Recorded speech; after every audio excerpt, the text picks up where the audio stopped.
नमस्कार मित्रांनो, वॉटरबॉर्न डिसीज जी आपली सिरीज होती त्याच्यातली एक महत्त्वाचा डिसीज आपण शिकणार आहोत. GRDS हे आपला सेकंड लास्ट आपला डिसीज आहे. ह्याच्यानंतर एक फूड पॉयझनिंगचा डिसीज आहे. मग आपला वॉटरबॉर्न डिसीज सिरीज एकदम फायनल होणार आहे, कंप्लीट होणार आहे.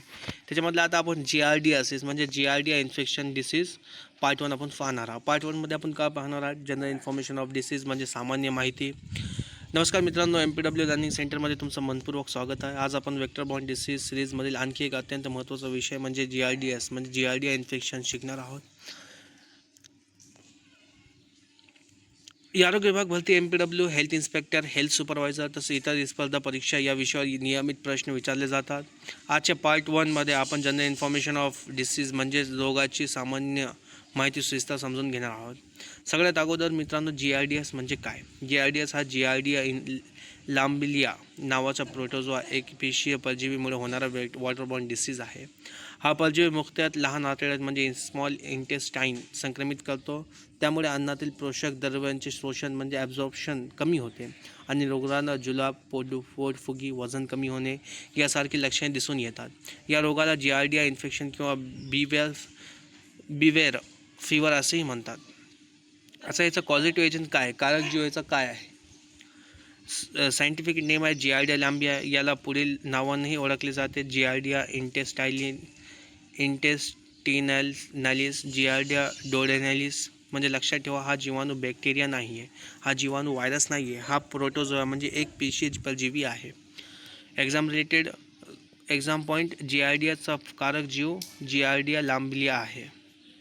रिझर्वियर म्हणजे याचा रोगसाठा कोणता आहे? रिझर्वियर म्हणजे ज्या ठिकाणी रोगकारक परजीवी नैसर्गिकरित्या राहतो.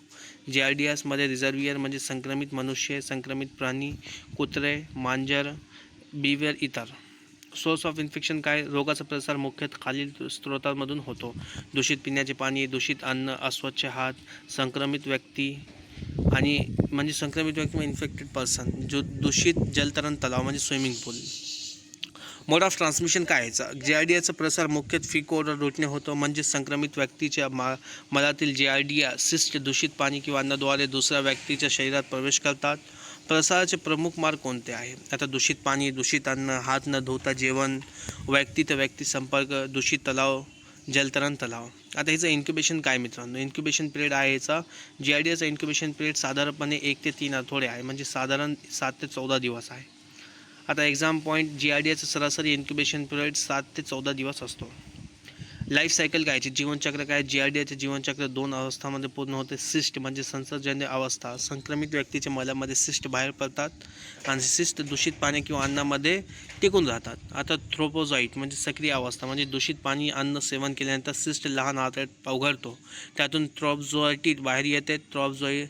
ट्रॉफोझॉईट आतड्याच्या भिंतीला चिटकून वाढतात. काही प्रोटोझिया पुन्हा सिस्ट बनून मलाद्वारे बाहेर पडतात. आता त्याचे पॅथोजेन्सिस म्हणजे रोगनिर्मिती काय? GRDAचे थ्रोपोझॉईट्स लहान आतड्यात आतील भिंतीला चिटकतात, त्यामुळे पोषक द्रव्यांचे शोषण कमी होते. फॅटचे शोषण कमी झाल्यामुळे फॅटी डायरिया म्हणजे इस्टोर्हिया होऊ शकते. रुग्णामध्ये वजन कमी होणे आणि कुपोषण होऊ शकते. क्लिनिकल फीचर काय ह्याचे? Clinical features and sign and symptoms काय? GRDAची प्रमुख लक्षणे: वारंवार जुलाब, दुर्गंधीयुक्त स्निग्धन म्हणजे फॅटी मल, पोटदुखी, पोटफुगी म्हणजे ब्लोटिंग, मळमळ, भूक कमी होणे, वजन कमी होणे, थकवा, मुलांमध्ये वाढ खुंटणे म्हणजे ग्रोथ रिडक्शन म्हणजे वाढ होतच नाही, म्हणजे ते वाढ कमी असते. आता याचे कॉम्प्लिकेशन्स काय? म्हणजे याचे गुंतागुंत काय आहे? उपचार वेळेवर न घेतल्यास काय होणार? मॅलाबॉर्फेशन सिंड्रोम्स होऊ शकतो, क्रोनिक डायरिया होऊ शकतो, वेट लॉस, मालन्यूट्रिशन, विटॅमिन डिफिशियन्सीज, मुलांमध्ये शारीरिक वाढ मंदावणे म्हणजे वाढ होत नाही, शारीरिक वाढ कमी थांबते. आता एक्झाम रिव्हिजन: डिसीज GRDAस, causative agent GRDA lamblia, type protozoa, transmission faecal oral route, reservoir human and animals, infective stage cyst, site of infection small intestine, major symptoms fatty diarrhoea, steatorrhoea. MCQs पाहू. इम्पॉर्टंट MCQ जे exam related आहे. GRDAचा कारक जीव कोणता आहे? GRDA लांबिलिया. GRDAची कोणत्या प्रकारचे सूक्ष्म जीवामुळे होतो? प्रोटोझोआ. GRDAच्या मध्ये मुख्य कोणता अवयव संक्रमित होतो? लहान आतडे म्हणजे स्मॉल इंटेस्टाईन. GRDAचा प्रसार मुख्यतः कोणत्या मार्गाने होतो? फिकोरल रूट हे तर सगळ्यांचाच आहे. GRDSमधील संसर्जनीय अवस्था इन्फेक्टिव्ह स्टेज कोणती आहे? म्हणजे सिस्ट म्हणजे मल. कॉन्क्लुजन, आज आपण जीआरडीएस इन्फेक्शन या रोगाची व्याख्या, कारक जीव, reservoir, source of infection, modes of transmission, incubation period, life cycle, pathogenesis, clinical feature आणि कॉम्प्लिकेशन याचा सविस्तर आपण अभ्यास केला आहे.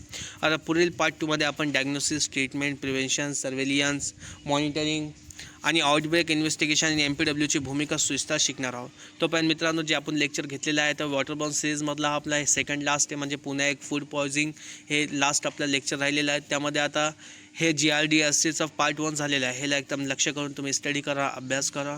मग जे पण आपले क्वेश्चन्स येतील, म्हणजे ते जे TCS किंवा IBPS जे क्वेश्चन आपल्याला डिझाईन करतात ना, ते एकदम इमेज बेस्ड, मेमोरी बेस्ड, म्हणजे आपण जे वाचलेलं आहे ते येत नाही, फक्त आपली ते मेमोरी चेक करतात. मेमोरी बेस्ड असतात, इमेज बेस्ड असतात, ॲप्लिकेशन बेस्ड क्वेश्चन येतात. म्हणजे ते एकदम असते ह्याच्यातला, म्हणजे असणार त्याच्यातलं, फक्त आपल्याला थोडंसं ते परेशान करतात. म्हणजे थोडंसं आपल्याला ते परेशान करून तर क्वेश्चन आपल्याला टाकतात. म्हणून मित्रांनो, भ्यायचं नाही, एकदम रिलेटेड अभ्यास करायचा आहे. प्रत्येक वॉटरबॉर्न डिसीज एकदा दोनदा, म्हणजे आपले जे चॅनलचे प्लेलिस्ट आहे, प्लेलिस्टमध्ये वॉटरबॉर्न डिसीज, क्वालिटी एजंट वगैरे सगळं आपण वाचायचं आहे. प्लेलिस्टमध्ये जेवढे आपले डिसीज आहे ते एक एक करून डिसीज आपला हे करायचं आहे, वाचायचं आहे, बघायचं आहे, पूर्ण रिव्हिजन करा, चांगला अभ्यास करा आणि एक्झामसाठी प्रिपेअर राहा. ठीक आहे मित्रांनो, भेटूया पुढच्या लेक्चरमध्ये. तोपर्यंत धन्यवाद, थँक्यू.